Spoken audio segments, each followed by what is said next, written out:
कार्तिक मास महात्म्य 28वां अध्याय। सूत जी बोले, हे ऋषियों, अब मैं तुमसे गंगा जल की महिमा कहता हूँ, ध्यान पूर्वक सुनो।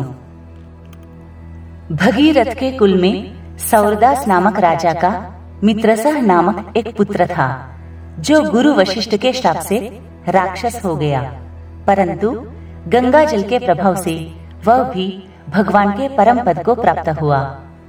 यह सुनकर ऋषियों ने पूछा, हे सूत जी, कृपा कर पहले यह बताइए कि किस कारण से मित्रसह राक्षस हुआ। यह कथा विस्तार से सुनाइए।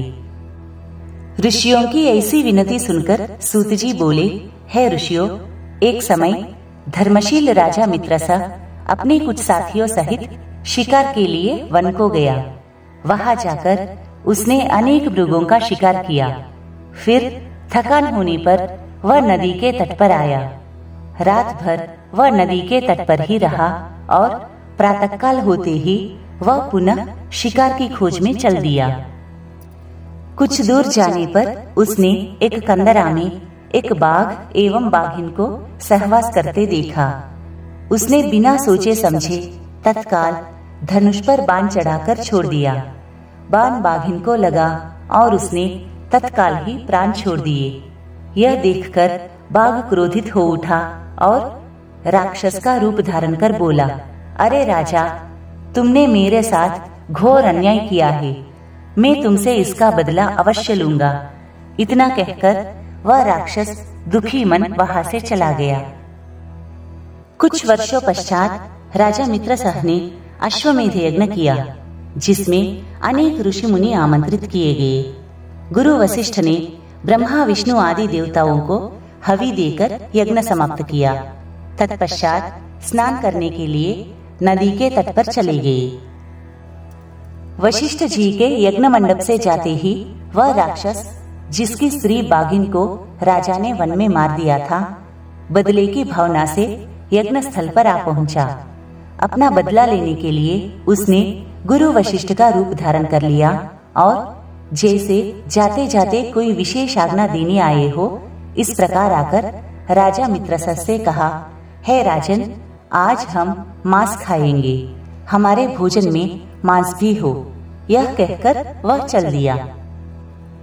राजा को गुरु वशिष्ठ की आज्ञा सुनकर आश्चर्य तो बहुत हुआ, किंतु बोला कुछ नहीं और रसोइये को बुलाकर उनकी आज्ञानुसार भोजन बनाने का आदेश किया।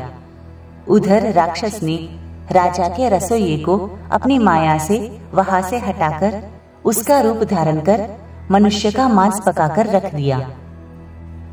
जब वास्तविक गुरु वशिष्ठ जी स्नान करके वापस आए तो राजा ने स्वर्ण थाल में सजा मांस मिश्रित भोजन उनके सामने रख दिया। गुरु वशिष्ठ ने अपनी ज्ञान दृष्टि से जान लिया कि भोजन में मानव मांस सम्मिलित है। यह देखकर वे क्रोधित हो उठे और बोले, हे राजन, तुमने हमें मानव मांस मिश्रित राक्षसों के खाने योग्य भोजन दिया है, इसलिए मैं तुम्हें श्राप देता हूँ कि तुम राक्षस हो जाओ। वशिष्ठ जी का श्राप सुनकर राजा मित्रसह ने विनय पूर्वक किंतु आश्चर्य युक्त होकर कहा, गुरुदेव, आपकी आज्ञा से ही ऐसा भोजन बनवाया गया है, फिर यह क्रोध क्यों? राजा की बात सुनकर गुरु वशिष्ठ चौंक पड़े और उन्होंने तुरंत ध्यान लगाकर वस्तु स्थिति का पता लगाया। शीघ्र ही उन्होंने राजा को वास्तविकता बताई। तब राजा भी क्रोध में आ गया और अंजलि में जल लेकर बोला, आपने मुझ निरपराध को श्राप दिया है, अतः मैं भी आपको श्राप दूंगा। तभी रानी दमयंती वहां आ गई और बोली, यह क्या करते हैं? आप क्षत्रिय हैं, आपका गुरु पर रोष करना उचित नहीं। ऐसा करने वाला वन में जाकर ब्रह्म राक्षस बनता है। इसलिए आप क्रोध का त्याग करें और जो आपके भाग्य में बदा है उसे भोगे। रानी की बातें सुनकर राजा ने क्रोध को त्याग दिया और विचार करने लगा कि अब क्या किया जाए। फिर अंजलि में श्राप देने के उद्देश्य से लिए जल को उसने अपने पैरों पर डाला। जो ही उसने अपने पैरों पर जल डाला, उसके पैर काले पड़ गए, जिसके कारण उसका नाम कल्माशपाद पड़ गया। इसी नाम से वह राक्षस के रूप में विख्यात हुआ। निरपराध राजा गुरु वशिष्ठ के चरणों में गिर पड़ा और बार बार क्षमा मांगते हुए वह अपनी मुक्ति का उपाय पूछने लगा। तब गुरु वशिष्ठ ने कहा, क्योंकि यह पाप अनजाने में हुआ है, इस कारण मेरे शाप का प्रभाव 12 वर्ष तक रहेगा।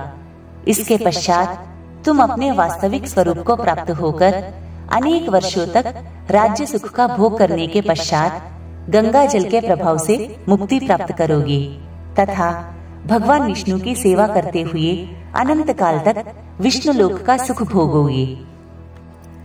ऐसा आशीर्वाद देकर गुरु वशिष्ठ अपने आश्रम को चले गए। राजा राक्षसी देह धारण कर निर्जन वनों में भटकने लगा।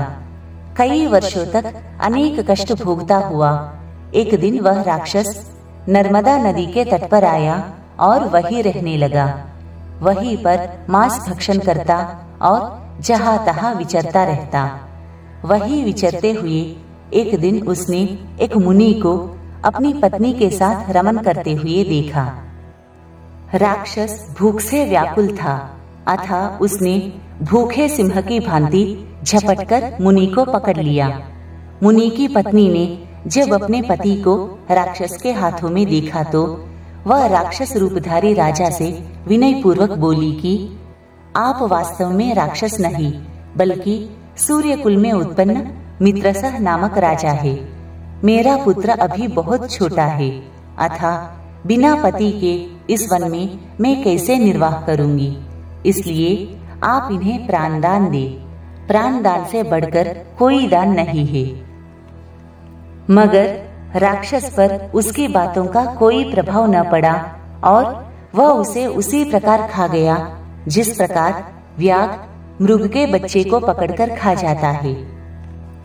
तब मुनि की स्त्री बहुत दुखी हुई और उसने उसे शाप देते हुए कहा कि तुमने मैथुन करते हुए मेरे पति को मारा है, इस कारण जब भी तुम मैथुन करोगे मृत्यु को प्राप्त होकर पुनः राक्षस योनि को प्राप्त करोगे।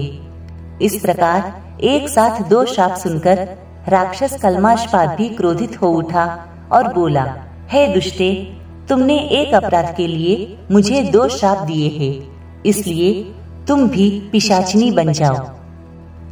उसके इतना कहते ही वह स्त्री पिशाचिनी हो गई और भूख प्यास से व्याकुल होकर उसी वन में भटकने लगी।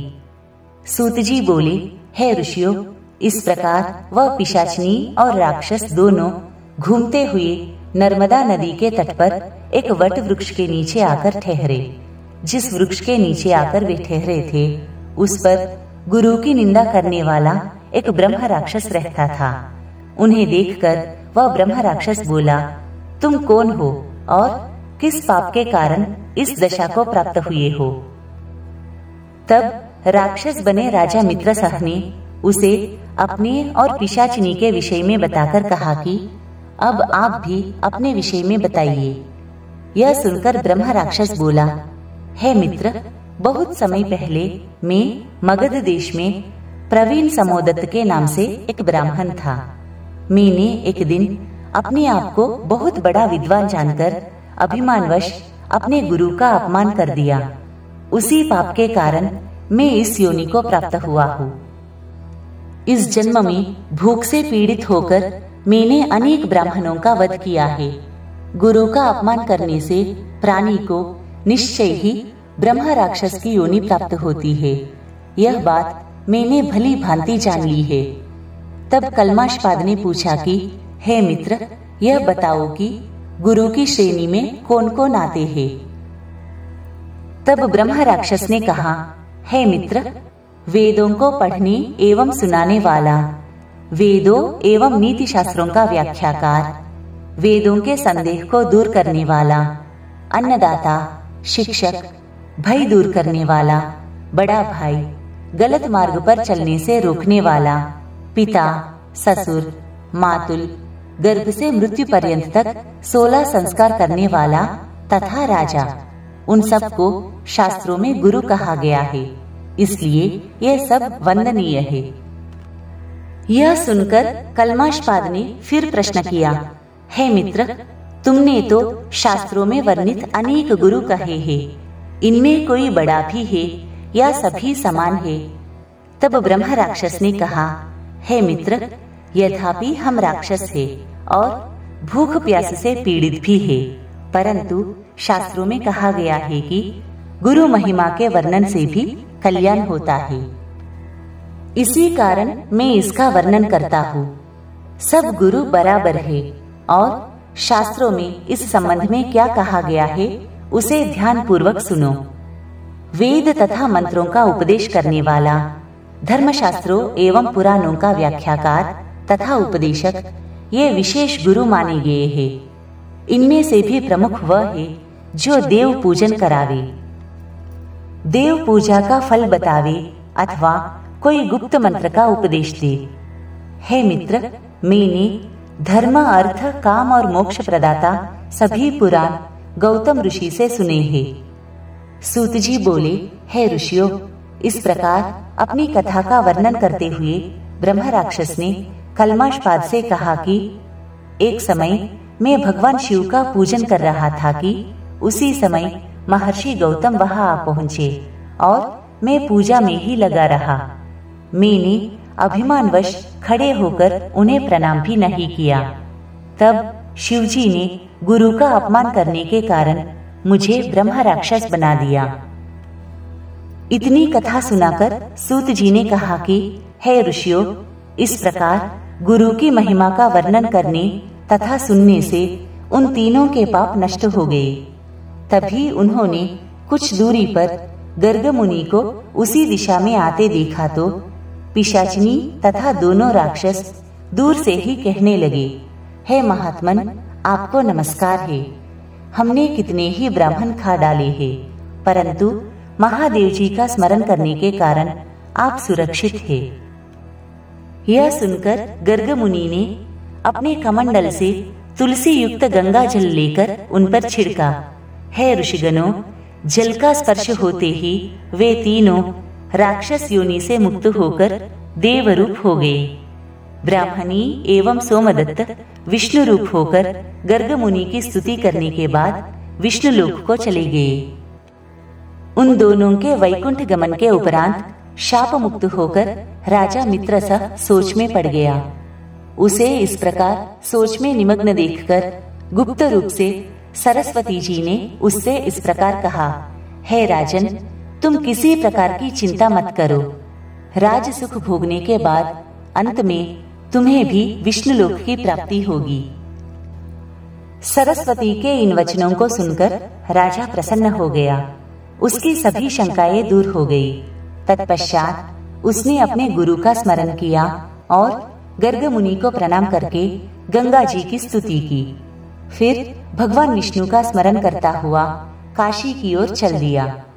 काशी में वह 6 माह रहा और नित्य प्रति गंगा जी में स्नान कर और विश्वनाथ भगवान का गुणगान करते हुए आनंद प्राप्त करता रहा। तत्पश्चात प्रसन्नता पूर्वक वह अपने राज्य में आया। तब गुरु वशिष्ठ ने उसका अभिषेक कर उसे पुनः राजा बना दिया। तत्पश्चात अनेक वर्षों तक राजसुख भोगने के बाद राजा मित्रसह अंत में मोक्ष को प्राप्त हुआ। कथा की समाप्ति करते हुए सूत जी ने ऋषियों से कहा कि हे ऋषियों, इसमें आश्चर्य की कोई बात नहीं है।